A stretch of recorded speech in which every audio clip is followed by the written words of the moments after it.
দেখতে মাশাআল্লাহ শাপলা ফুলের মতো লাগতেছে, তাই না? খেতেও যতটা স্বাদ, দেখতেও ততটা সুন্দর। করতে যে এত কষ্ট, তো যে করিছে সেই কিন্তু ভালো জানে কুমড়া বড়ি দেওয়াটা কত কষ্ট। তো এই হচ্ছে বছরের ১ম শুরু হইছে, শেষ পর্যন্ত দিতে থাকবো। এই যে আবারও কুমড়া কুড়াচ্ছি।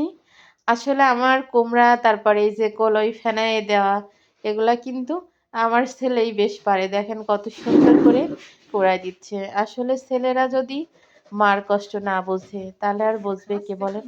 ছেলের মতো ছেলে হলে মেয়ের কখনো প্রয়োজন হয় না। আলহামদুলিল্লাহ আমার ২ টা ছেলে কিন্তু একদম আমার বন্ধুর মতো। সারাক্ষণ আমার পাশে থাকা, আমার সাথে গল্প করা, মানে বাইরে যে আড্ডা বা বাইরে ঘোরা, এরা স্কুল আর ব্যাস কোচিং, এই ২ টা জিনিস ছাড়া কিন্তু এরা আর কিছুই বোঝে না। আর শুধু মা।